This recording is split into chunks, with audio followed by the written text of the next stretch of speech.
Well, யூரோப்பில் இந்த ப்ரொஃபஷனுக்கு நான் வரதுக்கு முன்னாடி சென்னையில் நியர்லி ஒரு 15 இயர்ஸ் வந்து மல்டிபிள் ஆட்டோமொபைல் கம்பெனிஸில் நான் ஒர்க் பண்ணியிருக்கேன். ஸோ அப்போ அதில் ஒரு கம்பெனிஸில் 2012 2013 நினைக்கிறேன். ஸோ அவங்க அந்த ட்ரைனிங் செஷனில் என்ன எங்களுக்கு சொல்லி கொடுத்துருந்தாங்க அப்படின்ட்டா, இட்ஸ் ஆல் அபவுட் டிரைவிங்.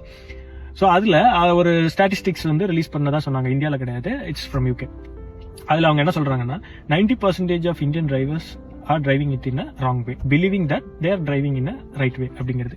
அது என்னன்னு போய் நீங்க அவங்க கிட்ட பேசி பார்த்தா அப்புறம் என்ன தெரியுதுன்னா, அவங்க யாருக்கிட்ட முன்னாடி கத்துருப்பாங்க, யாருக்கிட்டையாவது. ஸோ அவங்க என்ன எப்படி கத்து கொடுத்தாங்களோ அதை அதுதான் வந்து கரெக்டான டிரைவிங் ஸ்டைல், டிரைவிங் வே அப்படின்னு சொல்லிட்டு அது கம்ஃபர்டபுளா இருந்தாலும் சரி, கம்ஃபர்டபுளா இல்லைனாலும் சரி, அவங்க என்ன முன்னாடி சொல்லி கொடுத்தாங்களோ அதவே ஸ்ட்ரிக்டா ஃபாலோ பண்ணி டிரைவ் பண்றதா இருக்கும். அதை நீங்க கூட உட்காந்து நீங்க பாத்தீங்க அப்படிங்கும்போது அந்த டிரைவ் நேச்சர் அப்படிங்கிறது அது அவ்வளவு கம்ஃபர்டபுளா அவங்களுக்கு இன்னும் அமைஞ்சிருக்காது. பட் அவங்க இனிஷியல் டைம்ல இருந்து அதே உட்காந்து அப்படியே அதே ஸ்டைல ஓட்டி பழகினதுனால அவங்க அதுல இருந்து மாற விரும்பல. ஸோ அதே பொசிஷன்ல உட்காந்து தான் டிரைவ் பண்ணிட்டு இருப்பாங்க அப்படிங்கிற மாதிரி தான் அந்த ஸ்டாட்டிஸ்டிக்ஸ்ல சொன்னதா எங்களுக்கு அந்த டைமுக்கு ட்ரைனிங் கொடுத்துருந்தாங்க. So which is the correct way அப்படின்னு. ஸோ கரெக்ட் வேன்னு ஒண்ணுமே கிடையாதுங்க. எல்லாமே நம்ம கம்ஃபர்டபுள். இப்போ இப்படியே பிடிச்சிட்டு இருந்தோம்னா எல்லா டைம் இப்படியே பிடிச்சிட்டு இருக்க முடியுமா? இப்படியே பிடிக்கிறதுனா எல்லா டைம் இப்படியே பிடிச்சிட்டு இருக்க முடியுமா? இதுல எதுக்கு டில்ட் அண்ட் டெலஸ்கோபிக்னு மல்டிபிள் அட்ஜஸ்ட்மெண்ட்ல கொடுக்குறாங்க. அதே மாதிரி நீங்க ஒரு பிசிக்கல் அப்பியரன்ஸ்ல இருப்பீங்க, நான் ஒரு பிசிக்கல் அப்பியரன்ஸ்ல இருப்பேன். பட் இது எதனால இப்படி பிடிக்கலாம், எதனால இப்படி பிடிச்சிடக்கூடாது அப்படிங்கறத தான் நம்ம நிறைய விஷயங்களை தெரிஞ்சுக்க வேண்டியது இருக்கு டிரைவிங்கை பொறுத்த வரைக்கும். ஸோ இதுல நம்ம டிஃப்ரெண்ட் டிரைவிங் ஸ்டைல்ஸை பார்த்துருப்போம். சில பேர் ரொம்ப க்ளோஸ்ல உட்காந்துருப்பாங்க, சில பேர் நல்லா பின்னாடி உட்காந்துருப்பாங்க.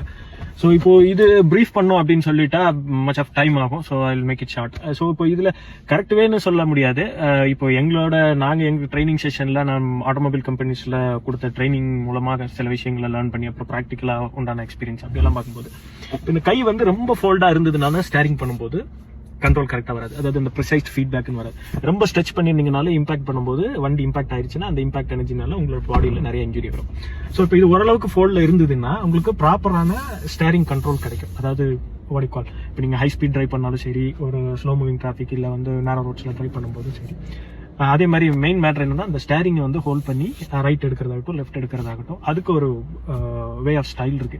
இதை பண்ணீங்கன்னா வண்டி ரொம்ப எல்லாம் ஆடாது. இப்போ இந்த ஸ்டேரிங்கை வளைச்சிட்டு நீங்க உடம்போது இப்போ இப்படி எல்லாம் திருப்புவீங்க அப்படியெல்லாம் பார்த்து திருப்பி எடுத்துட்டு வரும்போது அந்த ரிட்டர்ன் வரும்போது வண்டி இப்படி ஜர்க்கு அந்த மாதிரி எல்லாம் ஆடும். அதை டிரைவ் பண்ணும்போது உங்களுக்கு ஸ்டைல் ஆகும், அது சூப்பரா இருக்கிற மாதிரி உங்களுக்கு ஃபீல் ஆகும். பட் உள்ள உட்கார்ந்து இருக்கிறவங்களுக்கு தே டோன்ட் ஃபீல் கம்ஃபர்டபுள்.